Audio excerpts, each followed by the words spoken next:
Hello, English learners. Welcome back to English Pod. My name is Marco. And I'm Erica. And today we're going to be talking about a very special topic.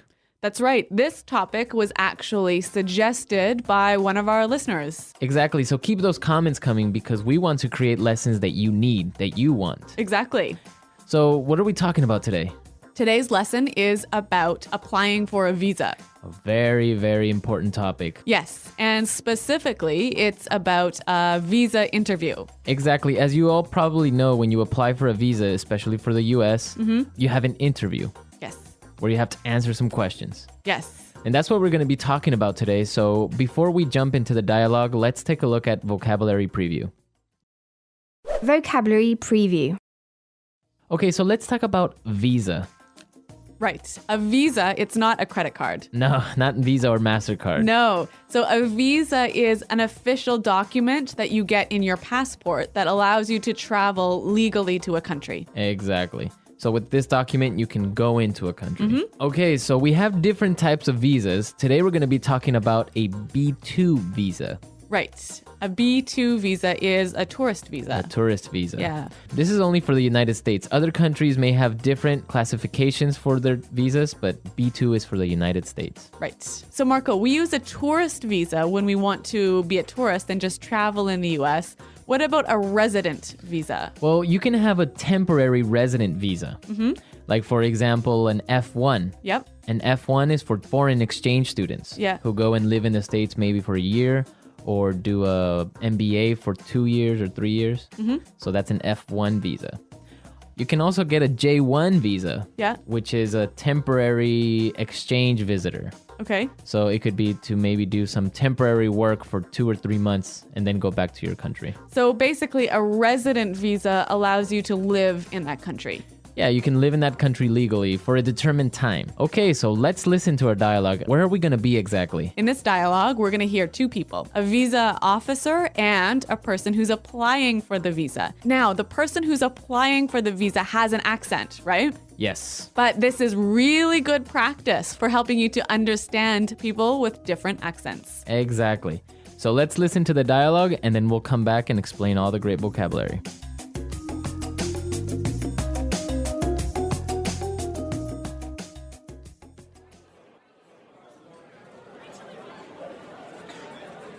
So you're applying for a B2 visa. Where's your final destination and what's the purpose of your trip to the United States? I'm going to visit my brother. He's just had a baby. He lives in Minneapolis. And how long do you plan to remain in the United States? I'll be here for approximately 3 weeks. So here's my return ticket for the 26th of March. And who's sponsoring your trip? My brother. Here. This is an invitation letter from him. I will stay with him and his family in their home. All right. Tell me about the ties you have to your home country. Well, I own a house. Actually, I'm leaving my dog there with my neighbors. I have a car at home. And oh, my job? I'm employed by Tornell as an engineer. Actually, I only have 3 weeks vacation, so I have to go back to work at the end of March.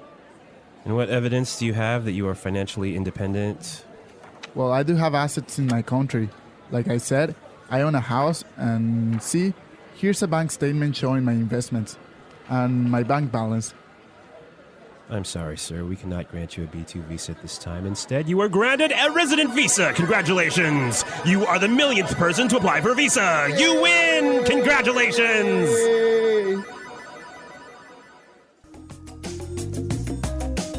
All right, what a lucky guy. He applied for a tourist visa and now he's getting a resident visa. Yeah, that's great. But does this really happen, No. Marco? No, that would never happen at a consulate. Okay, well, we can dream that this might happen for us. Yeah, exactly. All right, let's take a look at the words in language takeaway today. Language takeaway. All right, on language takeaway, we have sponsoring. Sponsoring. Sponsoring. Sponsoring. So, Erica, what does it mean to sponsor somebody? When you sponsor somebody for a visa, you take care of them and make sure they have enough money. Okay. So you are the one who's responsible for all of their expenses and making sure they just have enough money. Okay. So, for example, when I was 16, I made a trip to another country. Yep. And my parents were my sponsors. So they took responsibility for your money. Exactly. Okay. Let's look at our next word. Invitation letter. Invitation letter. Invitation letter. Invitation letter. Now, this is a really important part for a visa application. Yes, very important. What is an invitation letter? Well, an invitation letter is a formal letter that a friend or a relative or maybe a business writes to ask you to come to their country. Exactly. So you're being invited for a specific purpose to the United States. Yeah, and you have to give this letter to the visa officer. Okay. Invitation letter. Our next word. Ties. Ties. Ties. Ties. Looks exactly like tie, like the one you wear in your suit. Not quite the same though. All right, so what are ties? The ties you have to your country are the things that keep you attached to your country. Okay. That make sure that you will return to your country. Okay, so what are some examples of ties? Like maybe a house or a wife or a child or maybe some money in your bank account. Okay. Or a job even. Okay. Okay, perfect. Yeah, a good way to think of this is imagine like a rope that's attached to you and tying you to your country, to your house, to your job, to your kids. Okay, so you can't run away. Exactly. Okay. Okay, that was clear, but let's listen to some more examples of how we would use ties. Example 1. I sold my house and closed my bank account. I don't have any more ties to my home country. Example 2. Alvin enjoyed being single. He wasn't ready for the ties of family life. Example 3.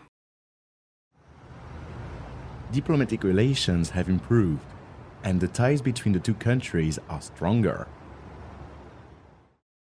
All right, it's clear now. Mm-hmm. Let's look at our next word. Financially independent. Financially independent. Financially independent. Financially independent. So that means that you don't need anyone. That you have enough money. You have enough money for yourself. Right. So you don't have to ask your parents to pay for your ticket or pay for your food or whatever. Okay. And our last word for today. Assets. Assets. Assets. Assets. Okay, so your assets are kind of like your ties. Right. There are things of value that you own, things that are expensive that you own in your home country. So it would be a house, Yep. a car, Yep. Maybe stocks stocks, or investments. Okay, so all of those things are your assets. Okay, so we've seen a lot of great words, and I think it's time for us to listen to our dialogue again. We're going to slow it down for you. Yeah, this will help you understand it a little bit better.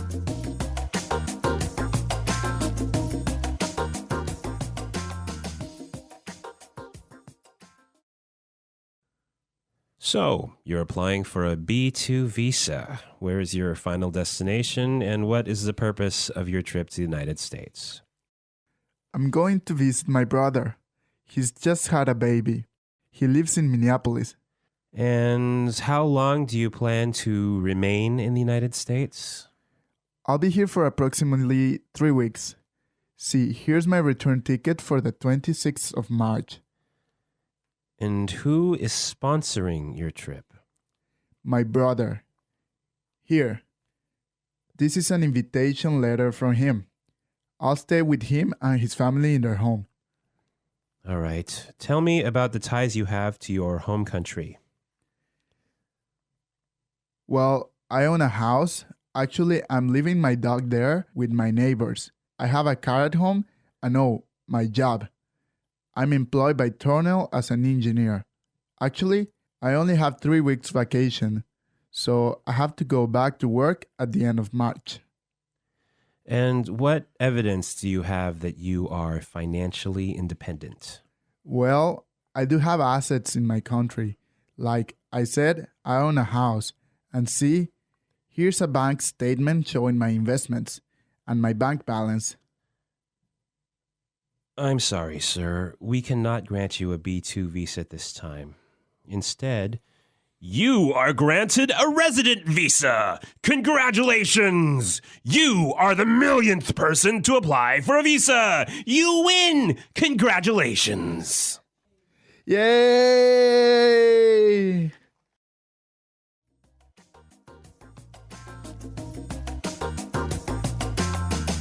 Okay, today we're not going to do our regular toolkit like Fluency Builder, putting it together. No, we're going to do something a little bit different today. We're going to talk about the questions you will probably be asked at an interview for a US visa. Yes. And the useful language that you can use to answer these questions in a good way. Okay, so let's take a look at our first question. Where is your final destination, and what is the purpose of your trip to the United States? Where is your final destination, and what is the purpose of your trip to the United States?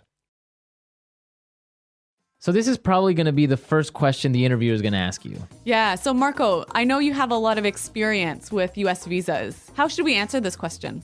Well, it depends on what you're doing, right? Right. So if you're a tourist, you would say, I'm going on vacation to New York or anywhere. Also, if you're visiting a family member, like in our dialogue, you would say, oh, I'm going to visit my sister or my brother or my cousin. If you're applying for a business visa, then you would say, oh, I'm going to visit a company or etc. Right. So you just have to say why you are going to the States. Now, is it important to be really specific? Yeah, the more specific you are, it's probably better. So if you can name the state and the city where you're going, it's much better. Okay. All right. Well, let's listen to our next question. How long do you plan to remain in the United States? How long do you plan to remain in the United States? Okay, so this is a really important question also because in your application, you have to put how long you plan to stay in the US. Right. It's a pretty straightforward answer. 2 months, 1 month, 3 weeks. Right. But you just have to make sure that your answer matches what's written in your application form. Yeah. Exactly. Okay, now let's take a look at our last question. Tell me about the ties you have to your home country. Tell me about the ties you have to your home country. Well, I think this is maybe the most important question that they'll ask you, right? Yeah, this is the most important question. This is what the interviewer is most interested in. Okay, so why is he interested in this? Because he has to be sure that you will not become an illegal immigrant to the United States. So that you will return to your home country. Exactly. He or she has to be convinced that you're going to return to your home country. So how can you convince him? Basically, by demonstrating your ties. So showing the things that will pull you back to your home country. So if you take documents to support this, bank statements, maybe a copy of your mortgage. Yep, like maybe your wedding certificate. I don't know, even a letter from your office, from your job. So that shows that you have to return to your work. The more things you bring, the better, even though the interviewer might not ask for the documents. Okay, it's better to be safe, right? Exactly. So come with a huge file full of things. Exactly. Yeah. I've had friends who've arrived to the embassy with a huge file of documents and weren't asked to show any of the documents. All right. But other interviewers will maybe ask for it. Okay, so now let's listen to the dialogue again. And you'll hear how our traveler answers these questions.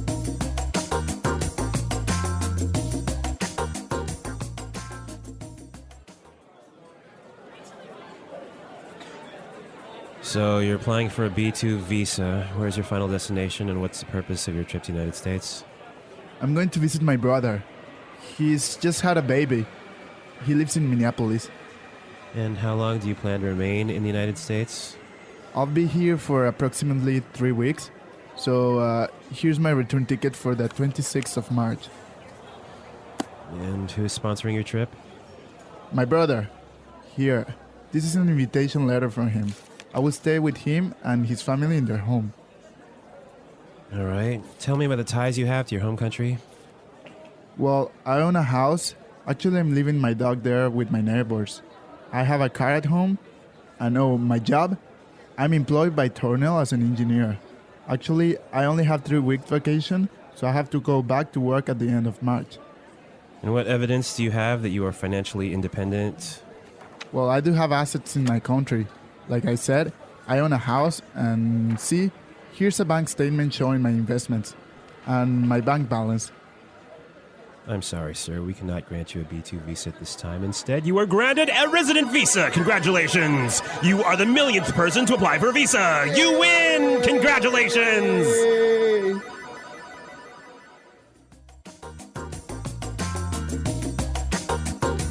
Well, I hope this was a useful lesson for all of our listeners because I'm sure that in one point or another, in the future, you're going to apply for a visa. Mm-hmm.